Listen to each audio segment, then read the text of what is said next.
안녕하세요, 메슬로입니다. 오늘은 야쿠부에 대해 알아보도록 하겠습니다. 그럼 재밌게 봐주세요.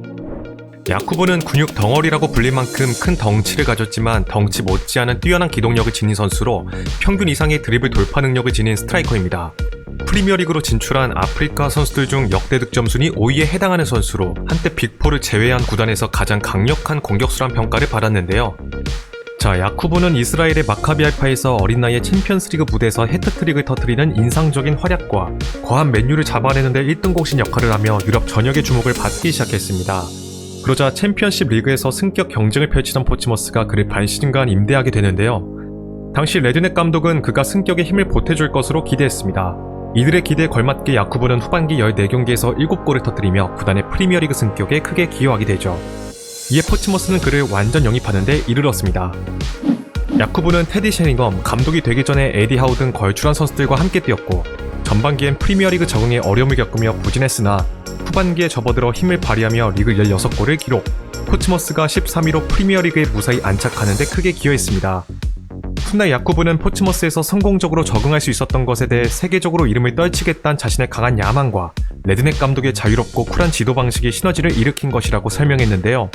주말에 2골을 넣으면 휴가를 주겠다는 레드넷의 자유로운 지도 방식을 야쿠부가 굉장히 마음에 들어했다고 합니다.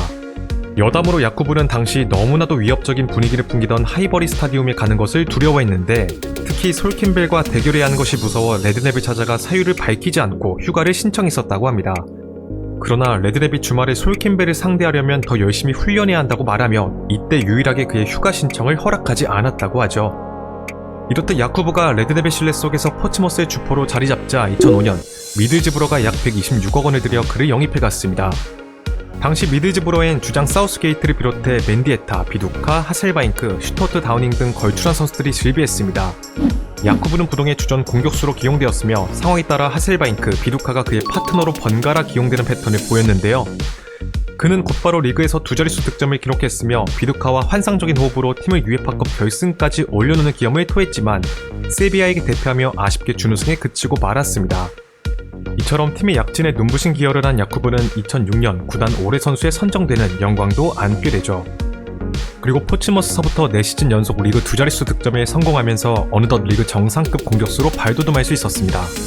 그러나 맥클라렌 감독의 후임으로 갑작스럽게 지휘봉을 잡게 된 사우스게이트 감독은 시즌 막판에 극심한 골 가뭄에 시달린 야쿠부를 그리 신뢰하지 않았고 그를 매각해 시세 차익을 남기고자 했습니다. 하지만 당시 비두카와 재계약 협상이 실패해 그를 결국 내보내게 되면서 전력 손실을 막고자 야쿠부를 필사적으로 붙잡기로 방향을 틀게 되는데요. 그러나 그 사이 야쿠부는 에릭손 체제에서 리빌딩 중이던 맨시티와 전 소속팀인 포츠머스 외에 많은 구단들과 접촉한 상황이었습니다. 지난 4시즌간 프리미어리그 무대에서 야쿠부보다 많은 득점을 기록한 선수는 티에리 앙리가 유일했을 정도로 야쿠부의 득점력은 이미 검증이 되었기 때문에 그는 단연 여름 이적 시장의 인기 매물이었죠. 그리고 미들즈브러의 변심한 태도를 알고 있던 야쿠부 역시 새로운 도전을 하고 싶다라며 팀을 떠나기로 마음을 먹은 상태였습니다. 그렇게 2007년 8월 에버튼이 클럽 레코드 금액인 202억 원을 들여 그를 영입하는 데 성공했습니다. 그와 함께 베인스, 피에나르, 자기엘카, 그라베센 등이 영입되며 에버튼은 근래 최고의 스쿼드를 구축하게 되는데요. 그동안 강력한 미드필더 라인에 비해 비교적 공격진이 아쉬웠던 에버튼은 야쿠부를 영입함으로써 스쿼드 보강에 활용정점을 찍었습니다.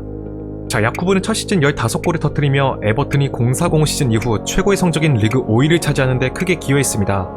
이때부터 외면받아왔던 나이지리아 대표팀의 부름을 받아 중용받기 시작했는데요. 당시 은한코 카누, 마르틴스, 오덴 윙기까지 걸출한 공격수들을 제치고 1옵션으로 떠오르는 데 이르렀습니다. 그런데 2008년 11월 야쿠부는 한참 주가를 높이던 시기에 아킬레스건이 끊어지는 심각한 부상을 당해 시즌아웃이 되고 말았습니다. 그의 부상으로 에버튼은 비상이 걸리고 말았는데요. 당시 다른 공격수들이 부진해서 헤어나오지 못하고 있어 야쿠부에 대한 의존도가 높던 상황이라 무에스 감독은 공격 라인을 구성하는 데 고민이 많을 수밖에 없었습니다. 결국 겨울 이적 시장에서 야쿠부의 대체자로 맨시티 조를 급히 임대해오게 되죠. 이 시기부터 야쿠부의 확고한 입지에 변화가 찾아오기 시작했습니다. 이후 주전 스트라이커 자리를 루이사에게 내주게 되는데요. 이렇듯 경쟁에서 밀려나며 한정된 기회만 받은 그는 폼이 올라와 있지 않은 상태에서 남아공 월드컵에 나섰습니다. 자, 당시 나이지리아는 우리나라와 같은 조에 편성되었습니다. 야쿠부의 컨디션은 100%가 아니었지만 남아공 입성 이후 빠르게 회복하는 추세를 보이고 있어 우리나라가 나이지리아로부터 승리를 가져오기 위해선 해결사 야쿠부를 집중 봉쇄해야 한다는 의견들이 언론에서 쏟아졌는데요. 아무리 그가 부진했다고 하더라도 당시 기준 프리미어리그에서 뛰는 아프리카 선수들 가운데 가장 많은 득점을 기록하고 있어 방심하면 안 된다는 의견이었습니다.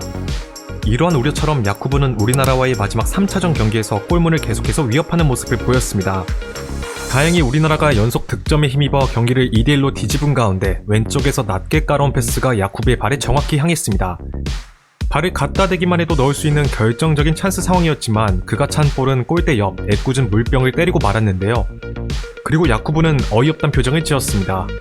다행히 이후 페널티킥 상황에서 킥으로 나서 득점에 성공하긴 했으나 승리가 절실했던 나이지리아는 결국 우리나라에게 밀려 조별리그에서 탈락하고 말았습니다. 따라서 어쩌면 경기의 판도를 뒤집을 수 있는 상황에서 나온 야쿠부의 실수는 현재까지도 월드컵 역대 최악의 실수 중 하나로 선정되고 있는데요. 당연히 그에 대한 팬들의 민심이 좋을 리가 없었습니다. 이렇듯 최악의 분위기 속에서 에버튼으로 돌아온 그는 저조한 컨디션에 더해 웨스트햄 이적설로 여러 잡음을 일으키면서 모이스 감독은 그를 시즌 초 전력에서 제외해버렸습니다. 결국 야쿠부는 이적을 모색했고 2011년 겨울 과거 자신의 영입을 추진했던 에릭손 감독이 있는 2부 리그의 레스터시티로 임대를 가 폼을 끌어올리는데 주력하게 되죠. 야쿠부는 후반기 11골을 넣는 활약을 펼치며 부활에 성공했지만 에릭손 감독이 기대했던 레스터시티의 승격까지는 이끌지 못했습니다. 그리고 에버튼에서 전력의 자원이 된 야쿠부에게 블랙번이 접근해 왔습니다.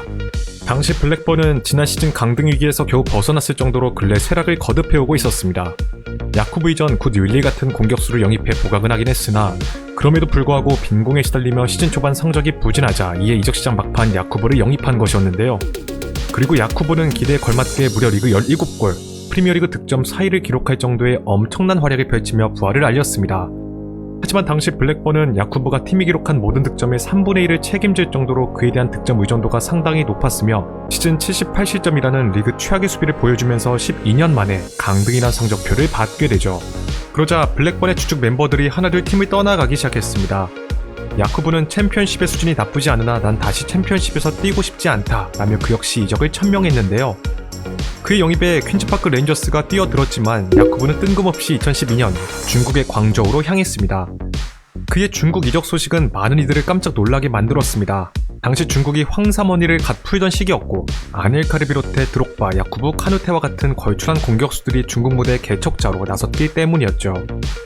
야쿠부는 이곳에서 여전한 기량을 선보였지만 자신이 오랜 기간 활약한 잉글랜드에 비해 단조로운 환경에 아쉬움을 느껴왔습니다.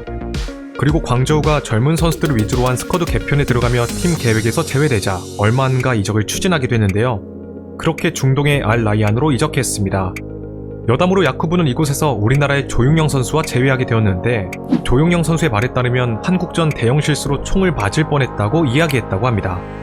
자, 어느덧 커리어 말년에 접어든 야쿠부는 새로운 도전을 모색함과 동시에 자신의 경력을 마무리할 클럽들을 찾아다녔습니다. 결과적으로 잉글랜드 무대에 대한 향수를 느껴 2017년 3부 리그 소속의 코벤트리 시티로 이적해 단 3경기만 뛴 뒤 은퇴를 선언했습니다. 야쿠부는 아직까지 한국전에서 놓친 득점으로 나이지리아 국민들에게 많은 비난을 받고 있다고 합니다. 슈퍼이글스 최악의 스트라이커라는 메시지를 현재까지도 꾸준히 받고 있다고 하는데요. 야쿠부는 한동안 자신의 실수를 크게 후회했지만 너무나도 지나친 비난에 되려 반감이 들면서 이젠 사과할 생각이 전혀 없어진 상태라고 합니다. 어떻게 나이지리아가 월드컵 본선에 나올 수 있었는지, 누구 덕분이었는지를 생각해보란 말을 덧붙였습니다. 혹시 여러분들은 야쿠부에 대해 어떤 인상을 가지고 계신가요? 댓글로 의견을 공유해주시면 정말 감사드리겠습니다. 자, 오늘의 영상은 여기까지입니다. 재밌게 보셨다면 좋아요와 구독을 부탁드리며 다음에는 더 재밌는 컨텐츠로 찾아뵙도록 하겠습니다. 감사합니다.